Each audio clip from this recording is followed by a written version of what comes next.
And we want to go east now to the Eaton Fire, burning near Altadena, Pasadena, Arcadia, and Sierra Madre. It has grown quickly since breaking out yesterday evening. I want to get to our reporter, KCAL News reporter Amanda Starrantino, joining us live right now in Sierra Madre with a look at the damage. Amanda, yesterday you were in Pacific Palisades. Today you are covering this fire, the Eaton Fire. What does it look like for you where you were at? All I can really say is it's heartbreaking. These are all these people's lives and homes and memories and stories, all in these buildings where it's just structure after structure. I mean, gosh, you can just tell by this, but I'm going to stand by the car. You can just see the situation here. Take a look at the fire that we're looking at. 2 homes burning right in front of us here. People had to quickly evacuate last night, and we heard all those stories with our reporters. Fire crews on scene here just trying to do what they can. But just these winds, yeah, you could tell I almost fell over right there. They have gone so strong and so gusty just in the last half hour since my photographer and I have been here. My photographer is shooting Mike McGregor right now. He's been here for the last couple of hours, and just what he has seen is just absolutely devastating here. So we are on Hastings Ranch Road. We are just a few blocks south of the golf course and pretty close to the Hastings Canyon. So that's kind of our location right now, and just you can see this devastation of what's happening here. And this is not the only set of homes that are under flames right now. It's just house after house, and if they're not covered in flames, they're burned down to the ground, which is just devastating. But then you have the several homes that are still standing as well, and people are just waiting for those answers when the sun comes up this morning. So when my photographer Mike was talking to the firefighters just a bit ago, they have some challenges out here. So one of the challenges, I'm going to move back across the street so I can make sure we see what's coming. Give me 1 second. Okay, so one of the challenges is the fact with water pressure, because there's so many firefighters out here taking water from fire hydrants. People's sprinklers are on. People left their water running. The water pressure isn't strong enough to fight these fires. So firefighters are challenged right now to have to fill up their fire trucks instead of using the fire hydrants. So they have to wait for their turn to fill up the fire trucks. Then they can use that pressure from their specific fire truck to be able to fight the fire on the home. So it's kind of slowing things down. Obviously with the wind, it's making things very, very tricky as well. Wow, these gusts coming through. It's very, very intense situation here. And the gusts are just getting worse. This is a really tough fight for these firefighters. I can see actually a lot of flames just came up to my left. We're moving. What's going on? 1 second. Huh? Flames down there? Yeah. Yeah. Okay, we're seeing a new fire just south of us, and some trucks are going down that way. This is a very moving situation, challenging situation here, and a lot of families impacted. We're going to try to get some more answers and drive around and see what's going on. Do I still have you guys? Yes. Yeah, we hear you, Amanda. We're okay, just making sure. The damage, we're seeing the trees down, we see the flames, and what you just explained to us with and let me tell you guys about... Oh, yeah, go ahead. No, go ahead. Yeah, no, talking about trees down in the wind, even just our drive-in. So my photographer and I, Victor, in the Santa Clarita Valley to Pasadena, so we're on the 210. I mean, the winds are unbelievable. If you could stay off the roads, I know, Kalina, you're talking all traffic this morning. Really, really tough drive, even in the areas that are not the fire areas right now because of the winds being so intense, and that really slowed us down just to get here. And we can see those fires creeping up on the side of the 210 as well. So this wind just really, really, really picking up right now at this time in the morning. Well, you know, even saying that too, though, sorry, when you talk about the high winds, it's extremely dangerous for anyone traveling in a high-profile vehicle. And I have seen in my years of reporting semi-trucks catching on fire with these conditions, and then the hillside goes up in flames, and there you go, you have acres just caught on fire so quickly. Amanda, the embers seem to be kind of going out of control where you're at. We want to make sure you're safe. Christine, yes. Did you have a question for her? Yeah, I mean, Amanda, you were on the air with us when the Palisades fire broke out. How do the winds that you're seeing now compare to what you saw yesterday? Christine, I thought they were bad yesterday. They're terrible now. They are so strong. I keep standing behind our car just to try to make sure that I can stay up. And it's also making things very difficult to see because there's so much smoke. There's embers blowing everywhere. We have full masks on, an eye mask on, and I can barely see right now. It's a really tough situation. So yesterday, at least, we thought the wind was bad yesterday. At least when I was there, we left Pacific Palisades around 4 p.m. It's pretty tricky this morning, especially now that it's dark as well. So I can't imagine the firefight that they had to do overnight with how strong the wind got then.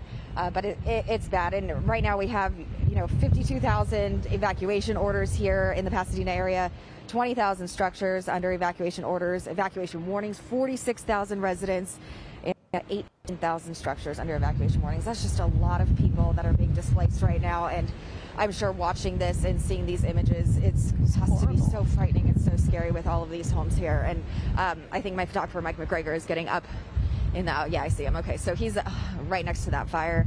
And these are just people's homes. This has been burning since we got here about 30 minutes ago. Let's see. Yeah, we can see him over there. Yeah. And it's starting to really, really pick up. There's just trucks everywhere. We're going to drive around this neighborhood and try to get a better idea of what it looks like. But with the wind, it's just so tricky to see, with just everything blowing. You have smoke, embers, trees everywhere. I'm trying to keep an eye on trees as well as where we're standing, because you just don't know what will happen at this point.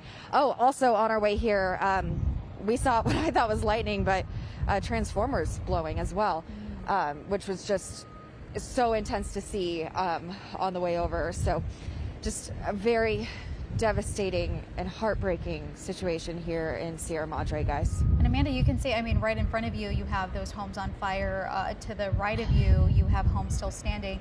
But just a couple of minutes or so ago, you were mentioning, you got out of the way, you said, what's going on here? And then you had mentioned, unless I heard you incorrectly, that fire crews were moving somewhere else as well because another fire had sparked just down the way. Do you see that from where you are? So, yeah, we'll walk down a little bit. We're going to go this way, Mike. Just be careful. So we have some fire trucks moving. Yeah. So we have some fire trucks moving. The wind's picking up again.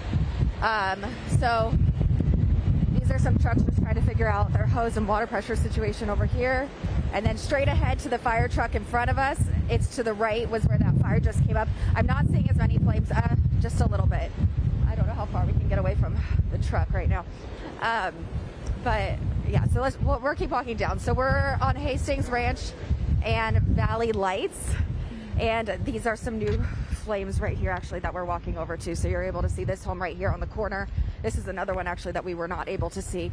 And it's these embers flying around all over the place. Mike, if you can hear me, there's also some flames to your left as well. We're seeing, this is on Valley Lights. You're going to just walk over this, all around this neighborhood, and this is just what you're going to see. This is, it's such a stark contrast. Okay, yeah, just look right here. This house is completely gone on the corner of Valley Lights and Hastings Ranch Road. Well, and it shows you just how sporadic these fires can be. From the Rose Parade to this. Yeah, and you see that when you're covering these fires, you'll have a couple homes standing, no problem at all, and then the embers move, and it's so sporadic. It seems so erratic, and that's why it's so tough for these firefighters. And guys, we're walking down a little bit of a ways. Okay. And this is another new fire over here. Amanda, as you're walking, we see the embers flying right by you. We see the wind gusts just blowing your hair, blowing you, and those embers just all over the place. This is an extremely dangerous situation for anyone who might still be home. We're hoping everyone evacuated from that area and heeded to all those warnings and orders. But this is what we were afraid of, right? Those embers go flying, catches a home on fire, goes in an opposite direction, does the same thing, and then you just have these acres just continue to grow and grow and grow. With these firefighters, like you said, they're having issues with the water, right? This is just a dire situation for not only them trying to get in that firefight, but also people who live in this area. Wow. Another home. Yeah, and look at this. Here's another home. And we all have friends and family. If you don't live here, you have friends and family here. You know people. I know on my way in, I was checking the addresses of my loved ones that live in this area just to see, is this their home? What's going on? And I think what's really heartbreaking about this situation is it's just impacting so many people all at once and all so fast. So just such a sad day for Southern California and the next couple of days as well. All right. Here you go. This is another home on fire right here. I'm trying to figure out what corner we're on. We see some more trucks coming over. The wind is blowing pretty heavy, It's difficult to hear you with those wind gusts. Is it cutting out? Well, just a little bit. it's so windy. Yeah, it's just windy and it blows through I'm going to stand on the side of your it. microphone. We can see that car totally I'm destroyed. going to stand on the side of this one. Yeah, be safe. And I mean, literally, what we're watching is we're watching the mountains, the valleys, and Valley View. Yeah, I mean, we the corner of Valley Lights. Oh, okay. And it's a whole house. I'm standing behind another news truck right now to try to block the wind. So we're on the corner of Valley Lights and Valley View for this home right here that my photographer Mike McGregor is shooting. Huge property, now just completely gone. There's a lot of trucks moving around in this area, just trying to do what they can. And it's sad. I mean, I'm looking and I'm seeing Christmas lights still up and Christmas decorations on one side. You have these ornaments hanging from a tree and a house still standing, and then the other house looks like what you're looking at. It's just heartbreaking. And what a beautiful home. It brings you to tears. Yeah, and you know, your photographer was just showing one of the videos. It looked like for a second you could make out some type of fireplace or some type of living room, and I immediately just thought of the memories that were made over the holidays just recently, over the New Year just recently, in that home, people gathering around the fireplace, gathering around the living room, telling stories, celebrating life, and then possibly having to wake up today and look at this. It's just absolutely devastating. Amanda, you're from Southern California. You're from the Valley. What is it like for you to not only be reporting on this, but you know people who live in this area. You've grown up in Southern California, and you know you're no stranger to these fires. I'm walking past one of my friend's house right now. This whole block is on fire. Oh one of my friends lived right here, so definitely been to this house a few times. Have you been in communication with that friend? How is that friend doing? Not yet. Evacuated. Hoping they're sleeping right now, but getting some rest because it's going to be a really tough couple of weeks and months after this for so many people.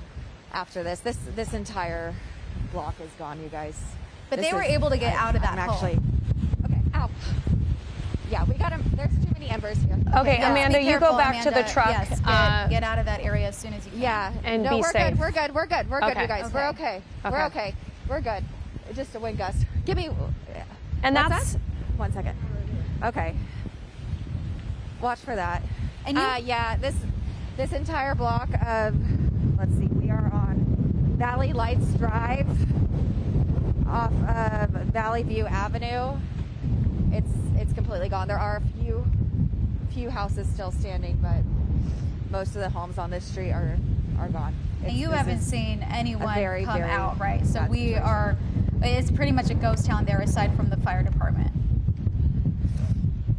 Yes, if you do not, you have no reason to be here right now. There's nothing for you to be doing here. This is not safe. I mean, we're staying close to firefighters and fire crews and doing what we can to be safe. But there is no reason for anyone to be here. You should have. I hope no one's here. You can't be here right now. It's not safe. It's impossible to see. And then also, if you are here and you are trying to stick it out, and I know a lot of people try to do that. And try to help even. I mean, I was at some homes in Pacific Palisades yesterday where Sweet Sue, whose house we were at, she wanted to help. And in my live shot, I had to tell her, let the firefighters do their job. Well, you did the right thing by doing that. You just can get in their way. And the thing is you want to stay out of the firefighters' way at this point. They're trying to move in. They're trying to do the best job possible to keep people safe. We're seeing a lot of downed trees. I can't only imagine how that is not helping this situation either. You can hear that house just popping and exploding. And Amanda, you need to be careful too with those wind gusts and those trees that are on fire because they could easily just topple over. And we want to make sure, you're not next to any of that if that were to happen. So please be careful. Yeah, you can feel the heat from this house right now and you're just watching it just fall to the ground. And these are just people's homes and lives, and I can't imagine having to explain this to kids either of what's happening to their rooms and their memories. So yeah, I'm going to toss it back to you guys. I want us to get out of this area for now. Yeah. So we will try to get some more information, get a better idea of what's going on, but there's a look at what's going on here in Sierra Madre. It's just The only word I can use is devastating. Yeah. Amanda, thank you. Please be safe. It's just horrible. We've just been seeing these images coming out of the 3 different fires that we've been watching all morning, and it's absolutely devastating to see.